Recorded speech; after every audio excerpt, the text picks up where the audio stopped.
Thank you for joining me. The introit for this Sunday, October 4th, is from Psalm 118. Oh, give thanks to the Lord, for he is good, for his steadfast love endures forever. The stone that the builders rejected has become the cornerstone.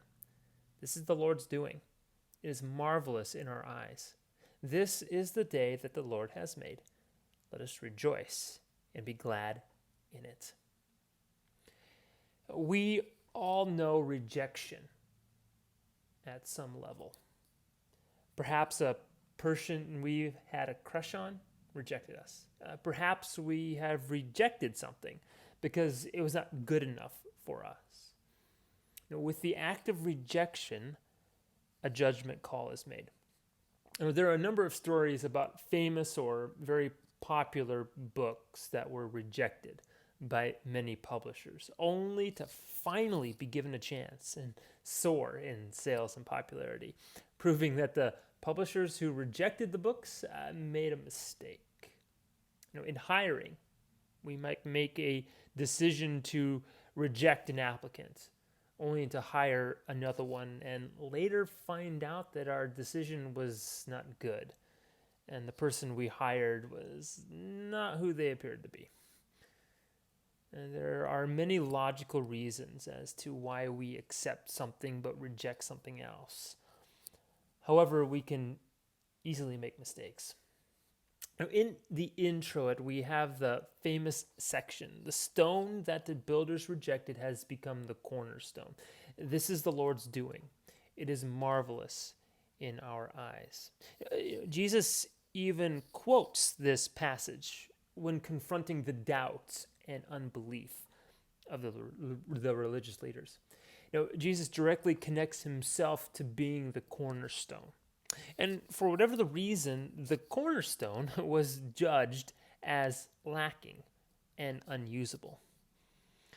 We know well the issues that the religious leaders had with Jesus. His birth was marvelous, but not noble in any way. Yes, he was in the direct line of King David, but no one could tell that by the way he was born. He did not attend the top seminary of the day and get the highest marks possible. He even started off on the wrong foot because instead of seeking the religious leaders for their advice and legitimacy, he instead gave legitimacy to John the Baptizer, a guy who they did not like one bit.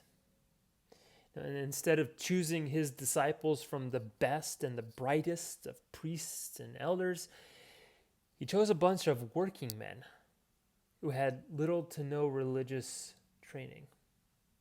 He frequently pointed out their contradictions, and he easily tore down the made-up rules and regulations that they elevated to sacred status. We even learn in the book of Isaiah that Jesus was not a looker. Isaiah chapter 53 verse 2 tells us about the Messiah. He had no form or majesty that we should look at him, and no beauty that we should desire him. He certainly did not take anyone's breath away. When we reject something, we make a judgment call. And in the case of Jesus, the religious leaders judged wrong. The reality is, Jesus is the cornerstone. We're not waiting for the Messiah to come. He has, and he is Jesus. And much like with construction, when the cornerstone is in place, we can get down to work. Because in construction, there are a few things that have to be in place first that allow other things to be completed. For the church, the cornerstone is in place. We have a foundation on which we build. And with that foundation, how are we building? And if you were anything like me, I enjoy seeing progress. And in the projects that I work on, I enjoy having progress. It's pretty frustrating when progress cannot be made. The presence of the foundation of Jesus means that whatever we build, it will be steady. And just as the psalmist points out, this fact brings joy.